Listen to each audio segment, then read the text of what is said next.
John, look. Go ahead. Go ahead. Come on. Here's the thing. He's fucking right. He's right. He is. You guys, and that's the thing. Like, look, people have fallen in love. Maybe, and this is where we're going to go back. People are going to think I'm bashing the UFC. No. People have fallen in love with the fact that they want to fight in the UFC. So they sign contracts that pay them the shitty amount. And so they're okay with that because, I'm in the UFC. You hear it all the time. Oh, I fight UFC. People talk about I fight UFC or I'm in the UFC. That's what they want. They want the bragging rights to say that, which is fine. Look, it's your career. You do what you want. But when you sign that contract and you start having success, don't expect to go back to them and say, hey, I want more money until your contract is up. Keep winning. They did their job. They honored their contract. They put the contract in front of you. You went out there and did it and you got some wins. But when it comes down to it, don't come complaining to me that you want more money until you're ready to say, I'm going to fight out my contract, try out free agency and do that. Then just shut up. And look, Travis Browne is, maybe that's the way he's saying it, but Dave said that he's on the side of the promoter. That's not the side of the promoter. That's just the way the business, like that's not the promoter side.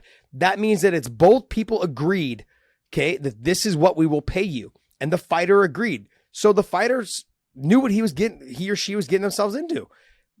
Travis doesn't sound like he's on the side of the promoter. He's just saying, stop whining about something that you put your name on. And Sorry, I have to agree with opinion. him. Yeah, I know it was your opinion. I know. Here's the facts of it. And this is what I tell people all the time. First off, Travis is sitting in a different position because he's got a wife that made a lot of money. Okay. So good job, Travis. Okay. Very nice. Jeez. No, I can't believe you went there. I can't believe you went there. Come low on, blow. man. Not low a low blow. blow. You're That going was to say ruthless. you don't have to worry about what he made. Look at what she made.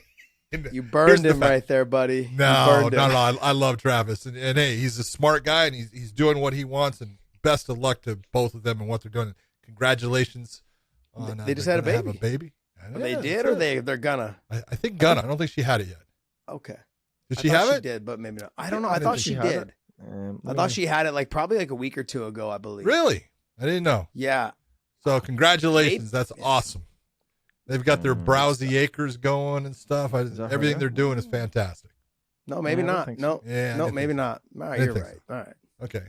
But anyways, here's the point. And this is where you have to look, and I've said it too many times,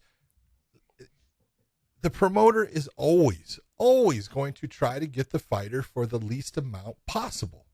That's his job. That's how he makes money. The fighter is always going to want more. That's their job, to try to get more. It's going to be, you've got to meet somewhere in the middle. Sometimes you're not going to be happy either way. It's the guys that, when you're looking at something like The Ultimate Fighter, they just had the finals, right? And you had the two guys that won it. Ricky being one of them. Ricky's getting, this, and forever the UFC has broadcast this, 6-figure contract, you're the Ultimate Fighter, and it sounds so good. Well, we all know that contract is not a good contract for the fighter as far as making a lot of money. It's, it sounds like they're going to make a lot of money, but they're not going to make a lot of money, but they are getting something out of it. And that's where you've got to look and say, hey, what I've decided is I'm going to sign this contract. I'm going to go on this show. And I know that if I win it, that contract is not going to be the contract that I want to fight under because I'm not going to be making actually that much money. But what I'm going to do is I'm going to show everyone how good I am in this time period. And I'm going to fight these fights for the amount that the UFC is going to pay me, that I've put my, John Hancock on the line for. And once I get past them, now I'm going to start asking for more money, or I'll go somewhere else that'll pay me more money because I've gotten these wins. And like you always say, winning solves everything. And this is the way you've got to look at it. The UFC, with that Ultimate Fighter contract or any fighter contract they're giving you a lot of exposure. That exposure can work for you if you make it work for you, or it's going to work against you if you go out there and you don't perform. But if you go out and perform, the marketing is going to increase. and you're going to get more exposure and things are going to happen. All of that is value. All of that has value to you. All of that costs money. And then finally you get through that 6-fight contract and you are at the end of it. They're going to want to sign you for more because they're going to want to keep you because you have proven, yes, you're not only the Ultimate Fighter, you're a damn good fighter that we can now put into our upper levels and, the top 5 or wherever you're at that time. That's what you're working for. You've got to look at this as the process. And if you don't like what they're offering you after that, then go somewhere else. Be smart because someone will pay you because they will see the value in you. Yeah, but that all comes from winning. Yeah. And every fighter needs to go out there and just win, do the best they can, and and say and do all the right things. There was